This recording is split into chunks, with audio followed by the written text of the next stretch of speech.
Hey everyone, I'm JD Houvener, and welcome to the Bold Today Show. I'm your host and the owner here at Bold Patents Law Firm, where we help inventors get patents. I'm here every Wednesday at 9 a.m. Pacific and noon on the East Coast. So for all of you inventors, entrepreneurs, business owners, tinkerers, people just getting started and want to know what patents is all about, you've come to the right place. I'm going to be unloading lots of information week over week. This week, our topic is about co-inventorship and ownership. So we'll get into that in just a little bit. Let me lay out a few things for you, just in case this is your first time coming or watching this after the fact. If you're watching live, of course, please don't share any confidential information. This is not the place or the forum to share an invention. And if it's after the fact and you're watching this, on our Facebook or YouTube or Twitch channel, again, don't post any confidential invention subject matter. The right place to do that is going to be to have a free screening session with one of our representatives from our firm. And you can schedule a free screening session by following this link I just posted right here. Okay, that link is going to give you a copy, a free PDF download version of Bold Ideas, the Inventor's Guide to Patents right here. And that book will give you the basics, the nuts and bolts on what's the difference between a provisional, non-provisional, how to walk through the differences between a trademark and a patent, all that good stuff. So you'd be welcome to that for taking a bold move and booking the screening session with us. So what I'm going to do after this introduction is go through our topic of the day, which is, again, inventorship and co-inventorship, where you have more than one inventor, and the challenges that can come up with respect to ownership of a patent, which are separate, okay? Sort of administrative rules around inventorship and ownership. After that, I'll be going over our invention topic, and then any live questions and answers we have here in the forum. And then after that, we'll go to our avo.com. So if any of our listeners are from Avo and there are questions that you have asked, I will be answering those. I got that last on the agenda, okay? So you can feel free to fast forward if you want, but I encourage you to hang in there with us and watch the program today. All right, so no live listeners right now, but I know that they are likely on their way. And if you're watching this again after the fact, feel free to watch and ask questions. I'll try to get back with you. We have a team that looks across our social channels and provides answers to those. All right. So today's topic, co-inventorship. Co-inventorship. So when you have more than one inventor, and when do you know you have a co-inventor? It's pretty classic to have an inventor that has the main first spark of creativity, and they want to move forward with bringing something to light. Maybe they have a solution they've thought of, perhaps it's been over months or even years, and they finally get to the point to where they want to flesh it out, right? Get some more details on it and get to the point of an invention. As it happens, many times in that process of fleshing, right, creating what pieces might come in there, what part of that solution set will create the answer to the problem the invention solves, is you need somebody else. You need someone else to help you get to that point. You can't quite figure out that spark, right? That conception. And so if someone else actually helped you with that conception, right, the conceptual high-level solution to the problem that the invention solves, they are a co-inventor, okay? And technically under the Manual for Patent Examining Procedures, the MPEP, a co-inventor is one that contributes to at least one element of one claim, right? So claim structure, as we've talked about in previous sessions, is what is eventually written down and argued before the patent office, that this is what I own, this is what I've invented in English words, and there's a numbered set of claims, right? Usually independent and then dependent claims from that set. So a co-inventor is someone who's actually contributed to that conception to where they've actually helped to formulate, and they truly have invented a part of, even if it's a part of the overall invention, and what they have invented shows up in the claim language. So I know it's kind of complicated. If you're confused in terms of whether you may be a co-inventor or whether you may owe a co-inventorship to someone else, please book a screening session today. You'll be able to kind of make sure it's a good fit. Working with our firm, we'll kind of size things up and look at your situation accordingly. All right, so co-inventorship is very important. Another thing that comes up oftentimes in the same type of discussion as an initial consultation is ownership, okay, patent ownership. And this is different than inventorship. Okay, ownership has to do with who owns the right. Okay, and so while a patent is pending, if a patent is just filed, there are no rights. Okay? There are no actual rights, the ability for you to take someone to federal court, for example. But you do have the ability to be first to file. So you've got that priority date locked in. And so anyone that files an invention after your filing date will lose to you in a priority battle. Okay, that's the big benefit. Now, rights don't actually become valid until you get that patent granted. So once the patent is granted and issued from the patent office, that's when you have the ability to take someone to court. Well, ownership kind of passes through all those channels, okay? And ownership of an invention can happen as soon as you file for an application. As soon as that pending application is before the patent office and it's given a serial registration number, that can be assigned to a company or even an individual. An assignment is a legal term for transfer of ownership. You're assigning your potential or actual rights to another party. And typically you're doing that for consideration. Consideration, contracts law term for monetary or some other form of compensation where you're getting a benefit for giving up your rights or prospective rights for some benefit.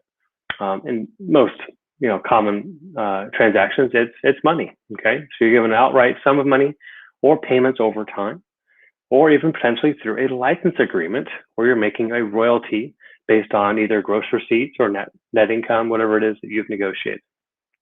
Okay, so you can assign, as the initial inventor, I'm going to assign the individual rights to a company, right? ABC Corp. And so now ABC Corporation owns that application. Okay, and that's separate from inventorship. So the inventor is still me, right? Even though I've assigned the rights to the company.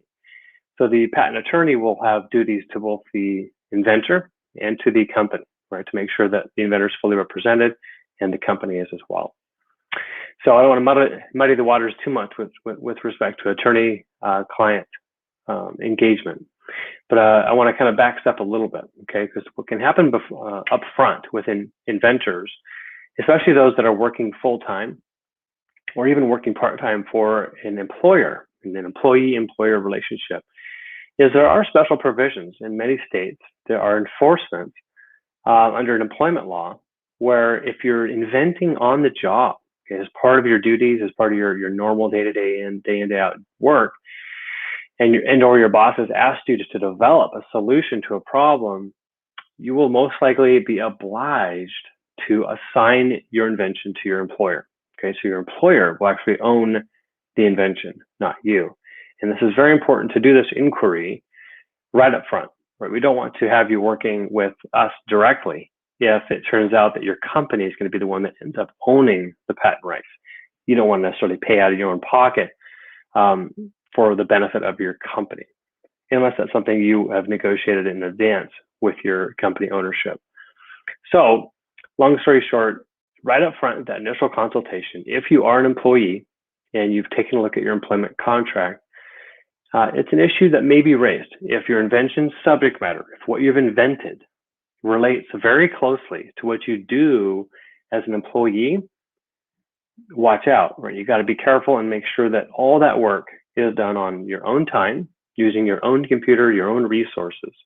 And in many cases, you need to get a waiver, something written down in a conflicts waiver, or in writing saying, hey, look, I am developing this product outside of company ABC.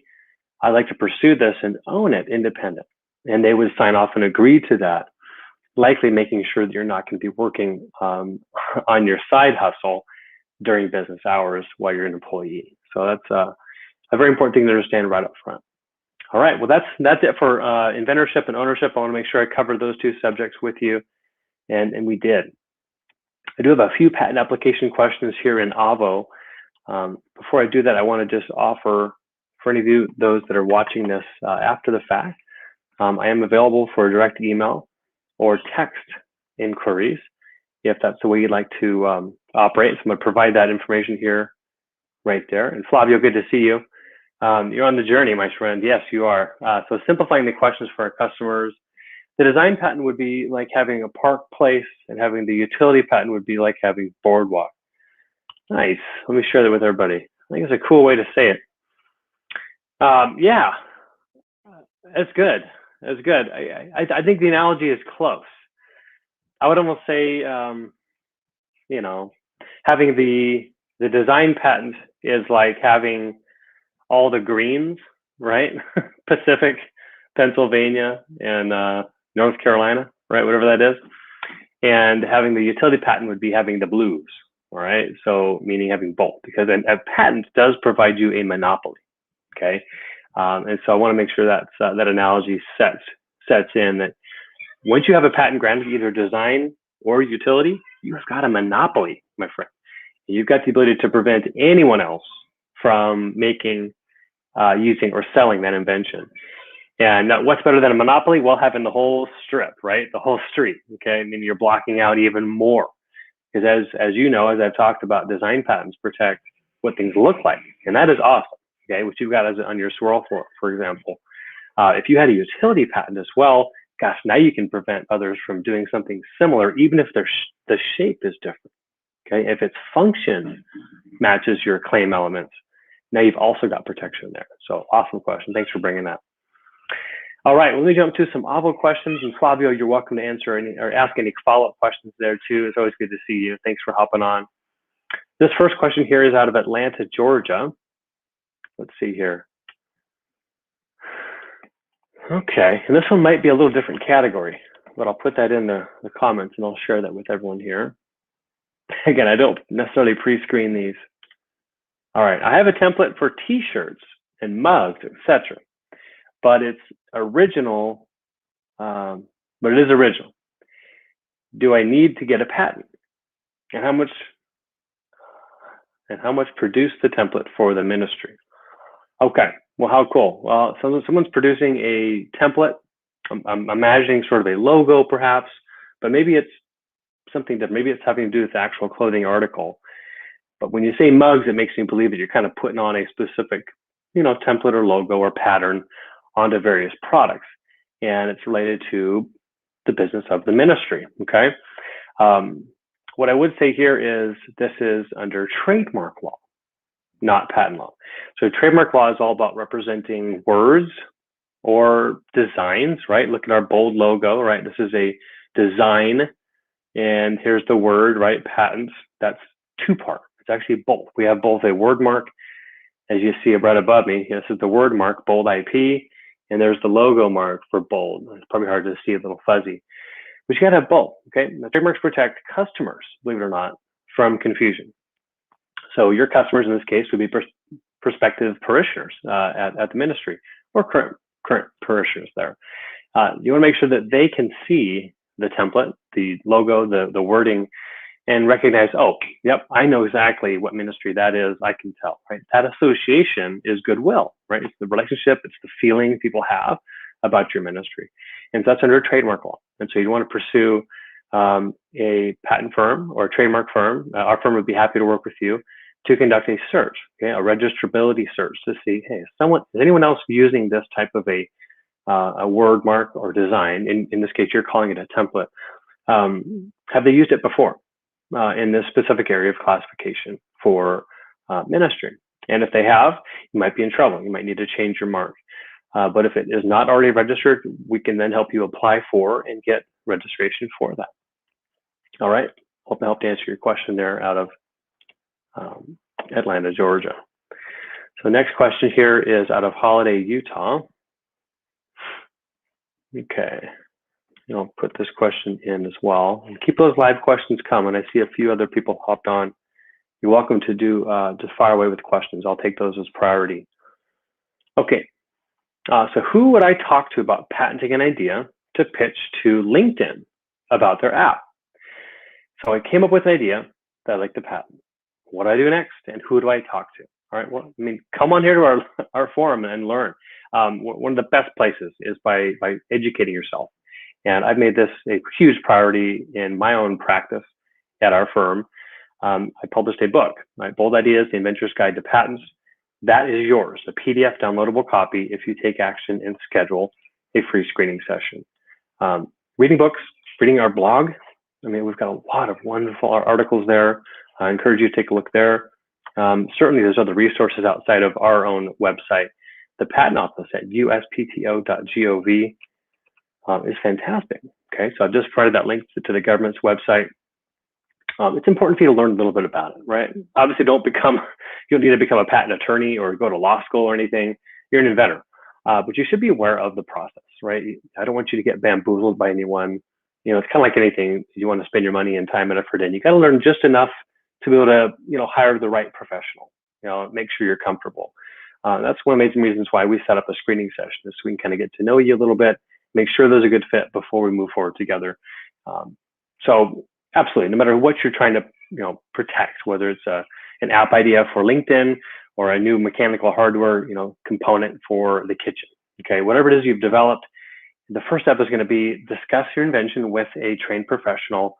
Have a discussion about, is this eligible, right? Does this fit within the patent laws as a machine, an apparatus, a method, right, or a process? Does it fit into that whole framework?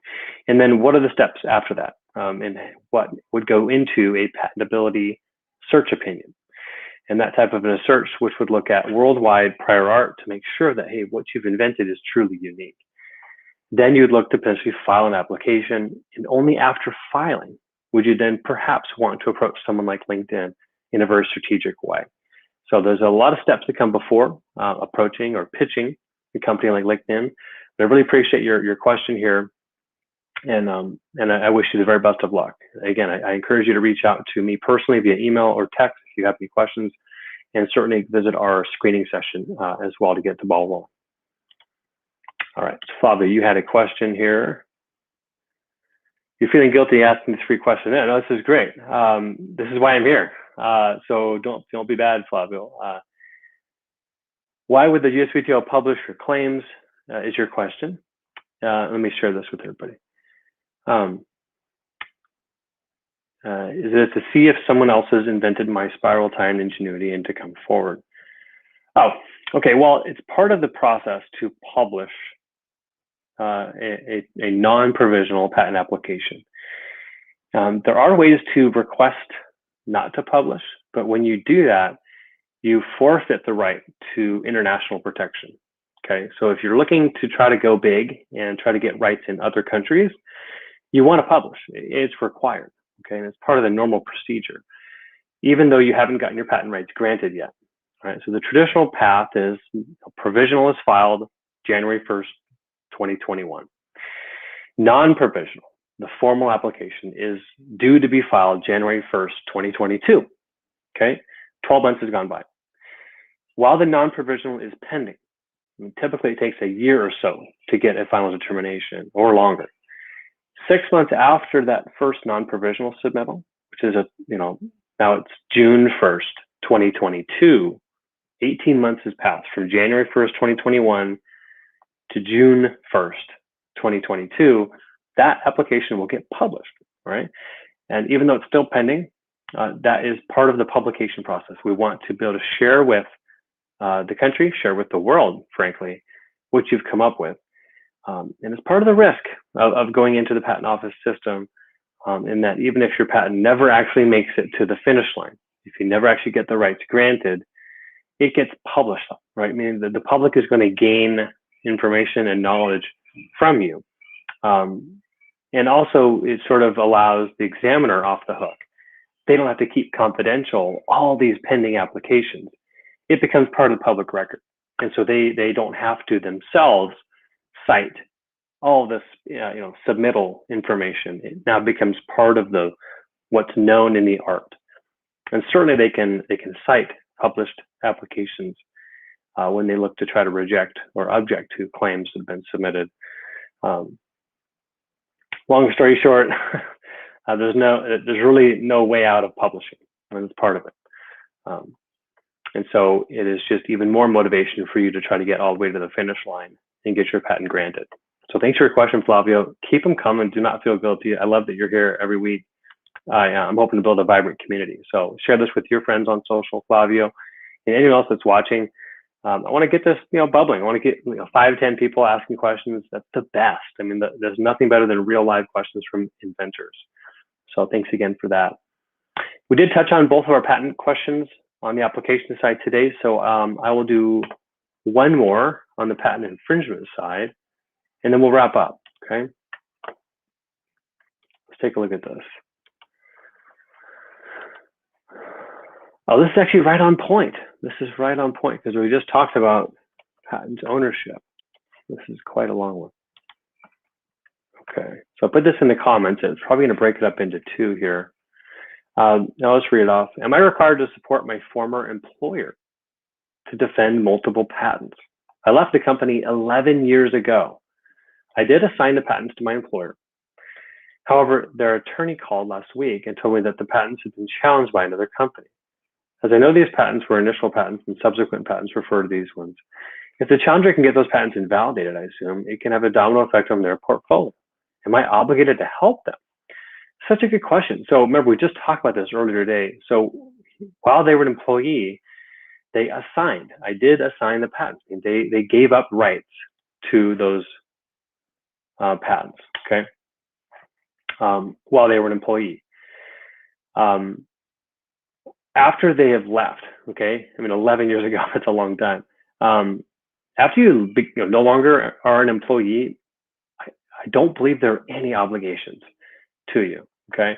Now, there are situations that upon leaving the company, as part of, say, a severance package, let's say, it's feasible that the company would, say, allow a license, okay, a license back to the inventor to make, use, or sell the invention. So if that happened, okay, if there was a license back as part of a severance package upon the leaving, the ending of the employment, now they have a vested right, a vested interest in keeping those patent rights valid. So you bet, I think that'd be smart for you to help your employer out to defend those patents. But if you have no ownership stake in those patents, you better ask for some money, okay, to come in as an expert, or at least frankly be able to account for your time and hustle, because there really is no interest for you in that in terms of financially. Anyway, so hope that helps you out there. Interesting story. I'd be curious to kind of get some more details on that. And then just very briefly, when patents do get granted and they try to enforce them on others, right? They try to say, hey, look, you're infringing my patent. This exact scenario comes up quite a bit, where the company defending themselves, right, the infringers, they say, well, before I even say and argue I'm not infringing, I'm going to try to invalidate your patent. And they will take it out of federal court and move it to the Patent Trial and Appeal Board, which is a separate tribunal as part of the Patent and Trademark Office that was launched in the American Invents Act in 2013. And that tribunal, the panel of 3 judges, will then review to see, does this patent, right, is it still valid, given the way the Supreme Courts and Federal Circuit courts have recently adjudged, specifically related to software and computer implemented inventions. It has been a lot of patents that have been struck down, that have been invalidated. Even though they were at one point granted, doesn't always mean that they're still enforced and valid today. So a good point to bring up, an important one, that you got a patent granted, awesome, but before you start enforcing those rights and threatening litigation, you ought to get with a patent attorney. Our firm would be happy to work with you to give you an opinion on, yes, it's still valid, and yes, the other party is indeed infringing, before you move forward. All right, everybody, I'm going to wrap up. Again, my name is JD Houvener. I'm a patent attorney and owner here at Bold Patents Law Firm. We help inventors get patents, and we can help you too. So have a great day, good week, go big, go bold.